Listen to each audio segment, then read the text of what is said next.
اور بس اب پارس کی کال کا ویٹ تھا، کیونکہ اس کی فلائٹ شام کے بجائے رات تک لیٹ تھی اور 1.5 گھنٹے پہلے ہی جہاز نتالیہ کے لیے اڑا تھا۔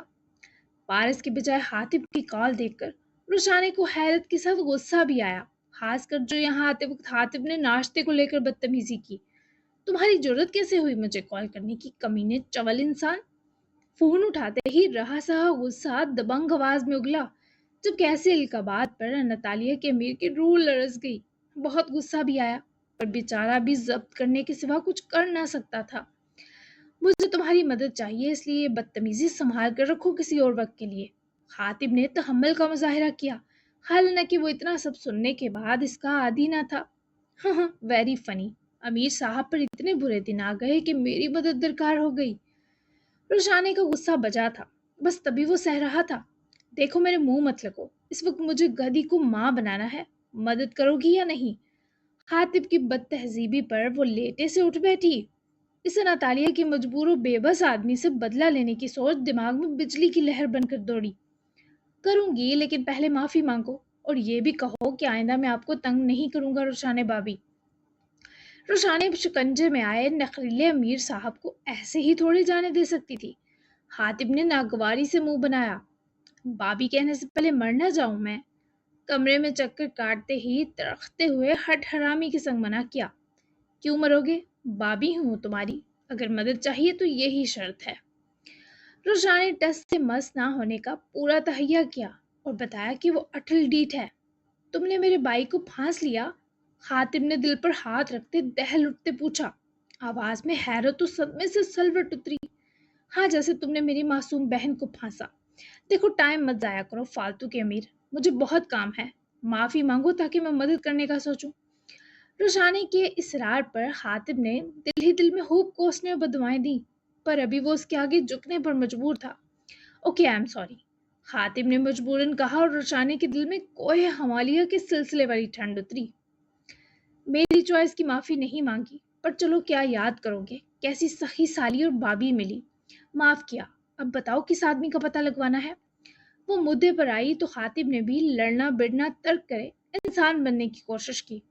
مصباح منصور نام ہے، مجھے یہ آدمی جلد از جلد چاہیے، کیوں چاہیے یہ نہیں بتا سکتا، بس اتنا سمجھ لو زندگی اور موت کا مسئلہ ہے، وہ کرمنل ہے اور سمگلر ہے، کر سکتی ہو میرا کام؟ روشانے نے سنجیدہ ہوتے اٹھ کر کشن گود میں لے کر صوفے پر نیم دراز ہوتے یہ نام اپنے لیپ ٹاپ میں سرچ کیا، سارا بایو ڈیٹا سامنے کھلایا۔ اس کی ایگزیکٹ لوکیشن درکار ہے نا تمہیں؟ 6 سے 7 گھنٹے دو مجھے۔ روشانے نے مہلت طلب کی تو حاتم نے بالوں میں ہاتھ پھیرے اضطرابی انداز میں سانس بھرا، نکمی ہے کر، 2 گھنٹے ہیں، ورنہ بھول جانا میں نے کوئی معافی مانگی تھی، بائے۔ تنتنا کر جاڑتے ہی کال کاٹ دی، جبکہ روشانے اس آدمی کو اگر برداشت کر رہی تھی یہ تو صرف پارس اور مائمہ کے لیے، پر نہ جا کر سر پیس آتی ایسے خپتی آدمی کا۔ خیر اب جب مدد کا کہا تھا تو کرنی تھی، تبھی اپنا لیپ ٹاپ اٹھائے وہ روم سے نکلی۔ ہاؤس اپارٹمنٹ کراس کرے وہ میٹنگ آفس روم کے پاس سے گزرتی ہادی کے آفس کی طرف بڑھی، جو رات کے اس وقت بھی کچھ ضروری کام نمٹانے میں مصروف تھا۔ سبیل اس کے ہمراہ ہی بیٹھی تھی۔ میں آ جاؤں؟ بیزی تو نہیں تم دونوں؟ روشانے کی اجازت طلب کرنے پر وہ دونوں ہی گردن موڑ کر مسکرائے۔ آ جائیں میم۔ ہادی نے واپس نظریں کمپیوٹرائز اسکرین پر جمائیں، جبکہ سبیل کی آنکھوں میں بھی دوستانہ نرمی اتر آئی۔ کچھ کام ہے آپ کو؟ سبیل نے ہی روشانے کے ہاتھ میں لیپ ٹاپ دیکھتے کرسی اس کی طرف سرکائی۔ ہاں، دراصل ناتالیہ میں ایک کرمنل اور سمگلر ہے، مصباح منصور، وہ انڈر گراؤنڈ ہے، مجھے کسی نے اس کی لوکیشن ہیک کرنے کا کہا ہے، اٹس ارجنٹ، کسی کی زندگی اور موت کا سوال ہے، تو کیا تم دونوں میری مدد کرو گے؟ وہ ہچکچا رہی تھی، پر جب اپنی الجھن سامنے رکھی تو سبیل اور ہادی کا مثبت جواب اسے بہت تسلی دے گیا۔ کوئی نمبر وغیرہ ہے اس کا، بھلے بند بھی ہو؟ ہادی نے توجہ ساری روشانے کی طرف مبذول کی، جس پر روشانے نے سر ہلاتے ریکارڈ اور سوشل اکاؤنٹ میں اس کا لکھا نمبر ہادی کو اپنی فون اسکرین پر دکھایا، جبکہ ہادی اپنے کام لگ گیا۔ تو آپ اور پارس سر کیسے ملے روشانے؟ جب تک ہادی کام پر لگا سبیل نے بھی نرمی سے بات کا آغاز کیا، ایکچولی ہم بچپن کے دوست تھے۔ یہ سرپرائزنگ تھا سبیل اور ہادی دونوں کے لیے، جبکہ روشانے ان کی حیرت پر ہنس دی۔ واؤ، پھر وہ ہم نے سنا وہ جب 15 سال کے تھے تو اٹلی آ گئے تھے، پھر دوبارہ کیسے ملے وہ آپ کو؟